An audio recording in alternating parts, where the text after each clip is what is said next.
Et bonjour à tous! Aujourd'hui une vidéo un peu particulière. Comme vous le voyez, on n'est pas dans le jardin.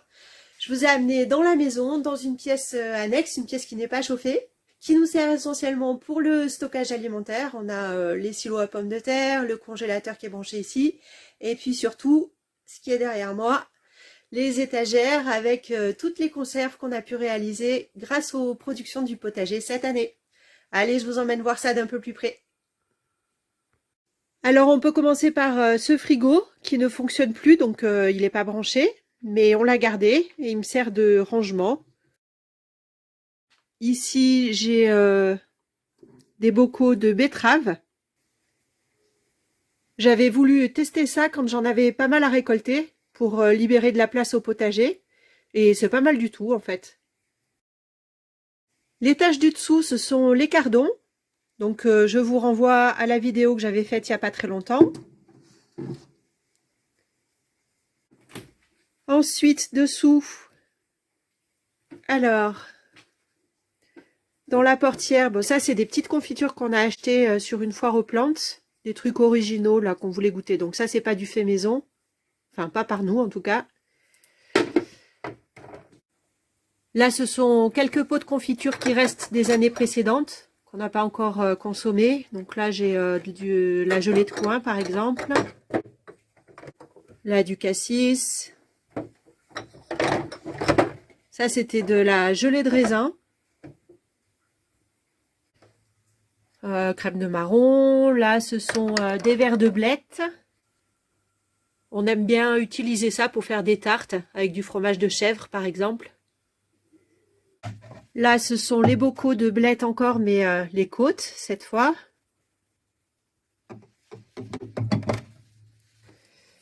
Là les tomates entières en deux formats. Là il y en a des bocaux un peu plus grands. Le stock pour les œufs. Et enfin, ici, ce sont les bocaux de courgettes en morceaux. Les cagettes, ici, c'est le silo à pommes de terre. Donc, je ne vais pas les ouvrir, hein, il y a du sable dedans avec les patates. Celles qui sont en dessus, c'est celles qu'on va consommer rapidement, là. Ça, c'est un chou de Milan. On a déjà mangé les feuilles du tour et il nous reste le cœur, un joli cœur. De ce côté-là, on a le pressoir que je me suis offert cette année, avec lequel on a fait nos premiers jus de raisin.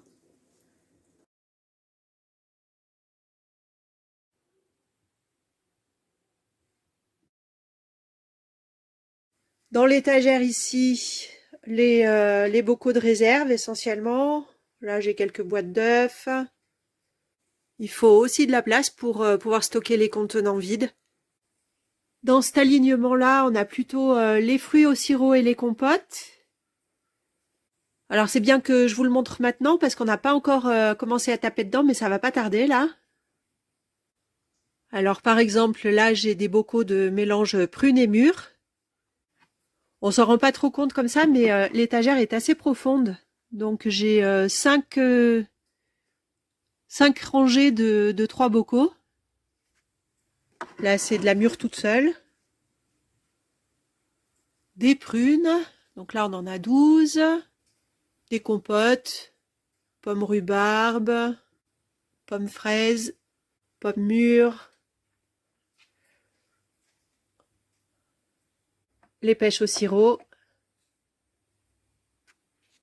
Et la crème de marron.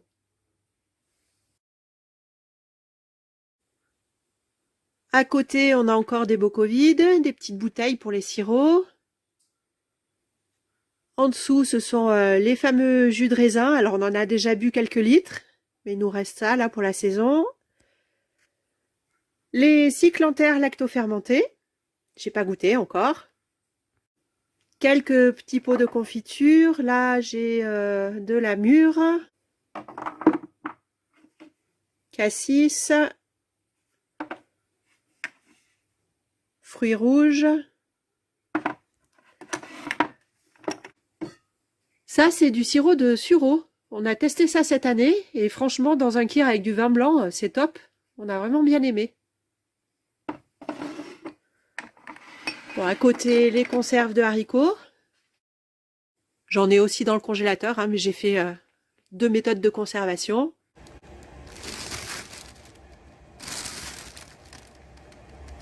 Dans le congèle aussi, j'ai les bocaux de petits pois.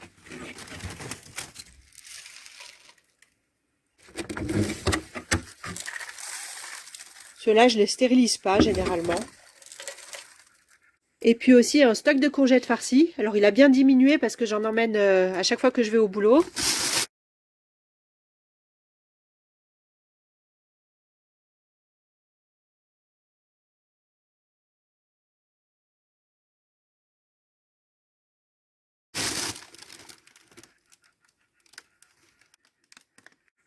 Là au fond, j'ai quelques fraises.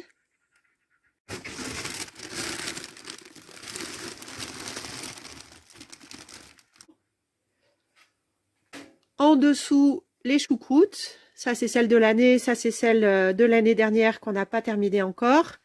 Tiens, d'ailleurs, hop, j'avais apporté ça pour le ranger. Ça, ce sont les bâtonnets de cardon que j'ai fait il n'y a pas très longtemps.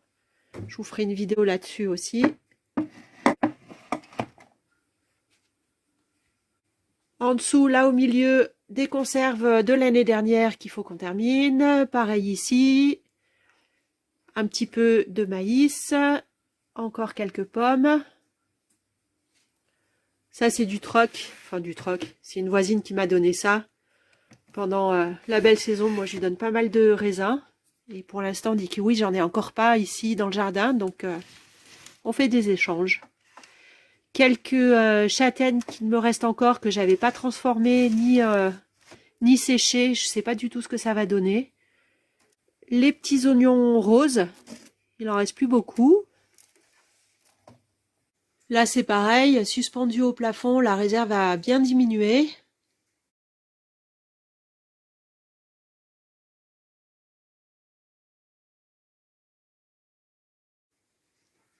Les tresses d'ail.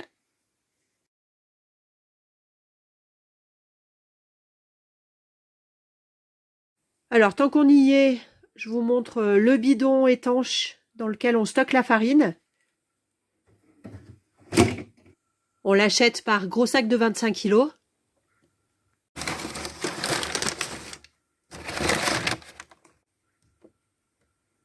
Derrière, on a une petite réserve de bouteilles vides. L'huile et le vinaigre, c'est pareil, on les prend en grand volume. Donc là, c'est du 10 litres. Une de réserve ici. Et puis, l'huile de friture, elle, on la trouve que en 3 litres.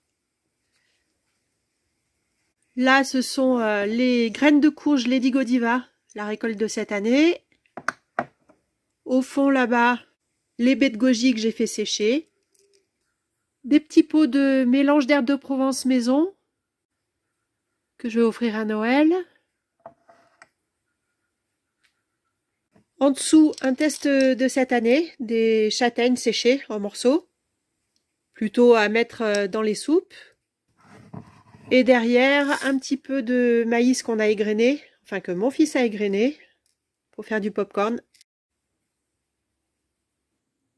En ce qui concerne les courges, on ne les laisse pas dans la pièce froide, on les entrepose plutôt ici au chaud dans la cuisine. Le stock a bien diminué depuis la récolte.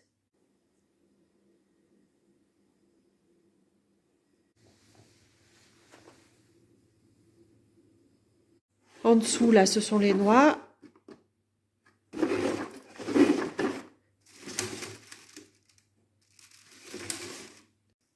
Quelques têtes d'ail. J'ai encore un bout de tresse là, alors il commence à germer. Je vais faire l'ail confit. Et on va finir sur les potimarrons et la courge bleue de Hongrie. On a mangé les 2 premières. Et les potimarrons, bah c'est pareil, il ne nous reste plus que ça.